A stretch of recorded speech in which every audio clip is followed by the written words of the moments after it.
Hello guys! Welcome back sa aking channel. Ngayon guys, mag-unbox na naman tayo ng binili kong cellphone, ang Infinix Smart 8 na siya guys.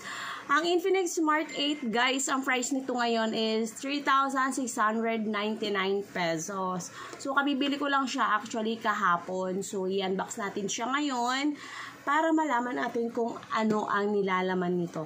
So, dito sa box, guys, ang ano niya is 128 gigabytes yung ROM and then 8 gig yung RAM niya. So, medyo mataas na siya. And then, ang color niya, guys, is Timber Black. Timber Black daw siya. And then, ang ano nito, guys, dito sa likod naman, guys, ang battery nito is 5,000 mAh na Type-C na daw siya. Yun. 13 megapixel dual camera with ring plus light. Yun. Side fingerprint, face pass, unlock na daw siya. So, yan guys. Ito ang box ng Infinix Smart 8. So, bubuksan na natin siya. Yan. Para makita natin ang mismong actual na phone. Black color black siya, guys. So, ito yung ano niya, yung phone. Yan. Mamaya natin ano yan, guys. Mamaya. So, dito muna tayo sa box. Yan, sa box. Box muna tayo. Ganun yung ano ng box niya. So, kasama dito sa box, guys, as you can see, etong kanyang charger. So, eto, maliit lang yung Type-C na yung charger daw niya. Type-C na siya. And then, kasama niya yung, ano ba tawag dito? Ito, injection pin, injector, SIM card injector or whatsoever. So, may kasama na rin siyang clear na gel case. Yun lang. Wala siyang kasamang headphone, pero binigyan ako ng napakabait na manager dyan sa Tech 101 ba? Tech 101 ng libreng headphone. So, thank you madam sa palibreng headphone. So, hindi na ako bibili. Ayan. So, ito guys, yung ano, yung cellphone, tingnan natin. Yung pinaka-physical niya. So, ganyan siya, ganyan.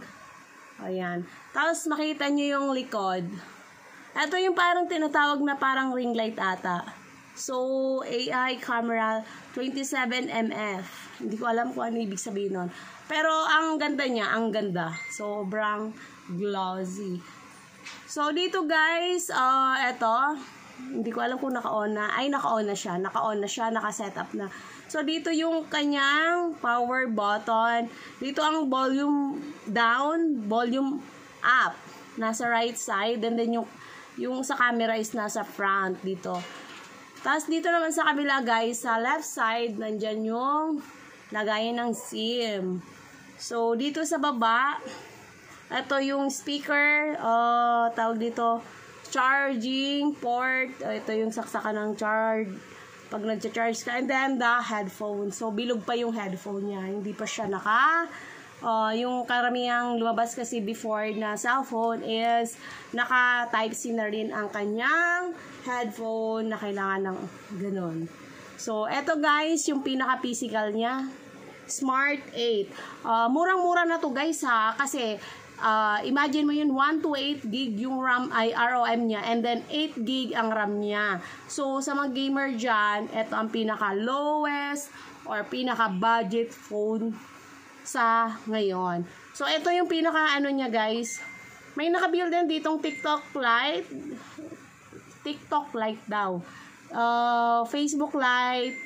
Yun lang, Spotify. So, check natin yung settings guys kung tama yung ano.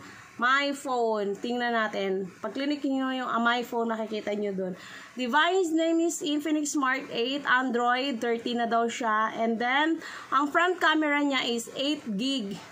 Ay, 8 gig. 8 megapixel. So, para may tama lang. Mali lang yung pagkakabanggit ko. So, hindi nagtugma ang aking bibig. Ang rear camera niya is 13 megapixel dual camera. Yung ROM niya is 128. And then, yung RAM niya is 8 gig. Expandable. Battery niya is 5,000 mAh.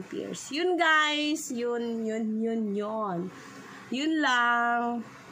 yun guys, tapos na ang ating pag-unbox. So, sa mga willing dyan, try this Smart 8 ng Infinix. Actually, marami na akong i-unbox. Before is Smart 7. Medyo mura lang siya ng konti dito. Pero ito, mas mataas ng konti. A matter of 2 to 300 pesos. Pero yung internal niya guys, is masyadong mataas na. So, sa mga gustong i-try this Infinix Smart 8. Bagong-bago pa to sa market guys.